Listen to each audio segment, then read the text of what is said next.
Hello everyone. Today I'm trying to introduce some video making guidelines. The document looks like this. I just type these general guidelines based on the videos that I saw from summer camp week 1. So these guidelines are for summer camp week 2 and 3 only.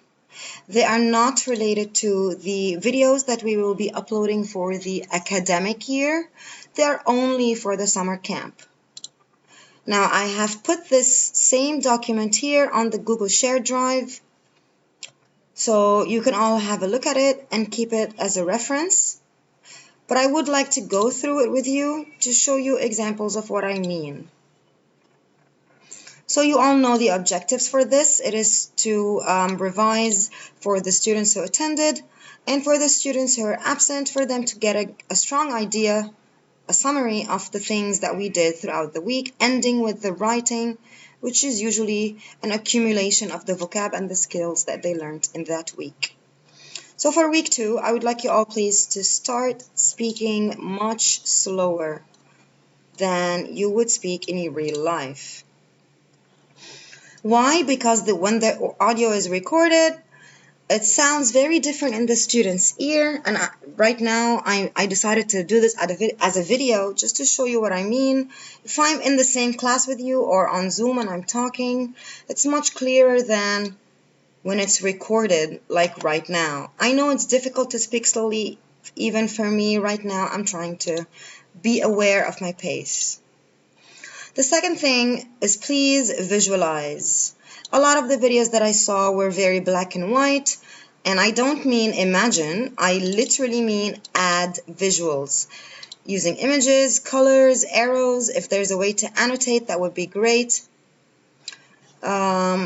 I think we can discover down the line, inshallah, a way to annotate things while I'm on Camtasia, but let's see how that goes. Now, an example is also you can move things around on the screen. You can hide things behind text boxes. This is actually an idea that I stole from Active Inspire, and I applied it in one of my sheets here. I think it was the speaking. 1 second. It's just opening, and I need to minimize this. Here. This is actually something that I did with the speaking sheet for grade 6. This is the sheet that was sent to the students. And I put the features of the text hidden behind the text box to give the teacher a chance to discuss, to elicit from the students, and then eventually move it aside or delete it completely. Ta-da! And then the actual answers are appearing. Let me just put that back so I don't mess with it. Oh, it doesn't really matter. Don't save. So that's one idea. Another very obvious way to visualize things is to add images using different color fonts. I don't know why we don't do this more often. Using different color fonts, I really think we all should. At some point I had this one. When I was doing this, if you remember, this is one of the first documents I shared. I did use a lot of different colors for absolutely no reason except just the fact to make it more colorful, and I think it makes a difference to the students just to avoid seeing so much just black and white. Of course, this is generally a good idea to color the text for all things you do online, because we're not committed to black and white photocopying anymore. It's all visual now, so the world is opening up. The third point, and please, this is really an issue, do not just read from the screen. Don't just say what the student is seeing on the screen. Explain. And the best thing I can do is model, which is what I'm trying to do right now. I'm showing you what I mean when I say explain. So I'm adding a clarification, I'm adding a context, I'm giving them, a sentence, for example, or an example of what they were seeing on the screen. What I'm saying is much more than what is actually written on the screen. And this is how it should be when you explain things. Now, I've mentioned this before for summer camp. Whenever you answer something online, the students must see the answers. It's not enough to say the answer verbally. In fact, when I'm preparing my own summer camp stuff, just give me 1 second to find it. Here is the listening and the other listening. And what I mean by the other is actually I had two forms. One form was the actual blank that I will show the students for a discussion. And I prepared the exact same thing with answers. And here all the red is the answers. And if you have something like this prepared with the answers, whether you copied it or you answered it yourself, then definitely feel free to go ahead and share it during your explanation video to show the students who weren't present during the Zoom lesson, and to remind the students who attended and already had these discussions and should already know these answers. So the idea of the model answer is very important. They have the documents on Google Classroom. They need the answer in your video explanation. Change. Now, sometimes the same page is showing for more than 2 minutes. Please completely avoid this. It does get very boring, even for adults. As an adult, I need visually to be engaged. I need to see different things on the screen. I don't know how long I've been recording this, but I already changed the screen so many different times. I'm showing you examples. I'm highlighting things and scrolling. If you feel that there's a lot of information, like my document here, which I put 7 different points on the same sheet, then think of it as flashcards. Instead of doing what I did here, do 7 different sheets with the 7 different points to give yourself time to explain each one, to give yourself space to add pictures to each point.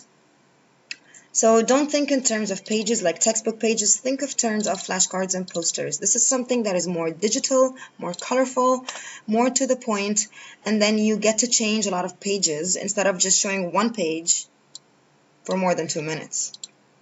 Now, from what I've noticed from the videos you sent, a lot of us were saying, oh, I feel mine is too long, but I really think that 10 minutes at least, 10 minutes minimum, 15 minutes maximum, is really perfect to summarize 5 days work. Week 2 is 5 full days. We had no major technical issues. So if you're showing every sheet and explaining it a little bit, it should take between 10 and 15 minutes. If more is too long and less means you should have explained something more. Peer review. Now this is a new thing that I thought of because I really want you guys to feel what the students are feeling when they're watching your video for the first time. So watch your friend's video, show your video to one other team member at least, and take their feedback. Sometimes I feel that when you hear a lot of instructions or feedback from me as Maryam, it becomes a bit, irritating, even for me, to sort of really watch my tone when I'm giving you my feedback. Sometimes people think of me as controlling. So I really think it's very useful for you guys to show your friends your videos, and maybe your friend will notice and tell you in a very friendly way, oh, I think you're speaking too fast. Oh, you forgot to show the answer for this question. Oh, I think you can add a picture with this particular slide. And hearing this feedback from different team members is going to really give you a general feel of sort of the general guidelines and remind each other of what we should be doing. Also, it's useful for you to watch a friend's video and sort of mentally compare it to yours and see how you can improve yours from your friend's work. All of this should be happening before I see it. So after after the presentation is ready, after you record the voice, after you finalize the video, show it to your friend, make any changes your friend suggested, and then show it to me, please. I would like to see the final result. And whenever possible, I will just upload it directly without having to give you some kind of feedback because you already got it from your friend, and it will be good enough for me, inshallah. Thank you so much for your cooperation. So this is actually officially my own first video on Camtasia. I hope it works out. I'm gonna try to upload it right now. Thank you again.